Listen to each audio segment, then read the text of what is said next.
జగన్మోహన్ రెడ్డి గారిని కూడా అడుగుతున్నాను, సార్ మీరు ఎందుకు మీ వాళ్ళని ఇలా ఎంకరేజ్ చేస్తున్నారు? ఏం తప్పు చేశామని మహిళలకి ఇంత అన్యాయం ఎందుకు? మీరు మీ ఇంట్లో వాళ్ళని అంటే మీరు ఊరుకుంటారా?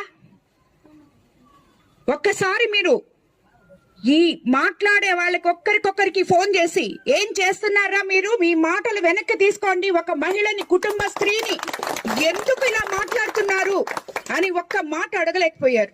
ఈ రోజు రాష్ట్రమంతా, దేశమంతా నా వైపు ఉంది, నాతో ఉంది. అందుకు కారణం తెలుగుదేశం పార్టీ నాయకత్వం, ఎంతో పటిష్టమైన నాయకత్వం, ఉమ్మడి ప్రభుత్వం.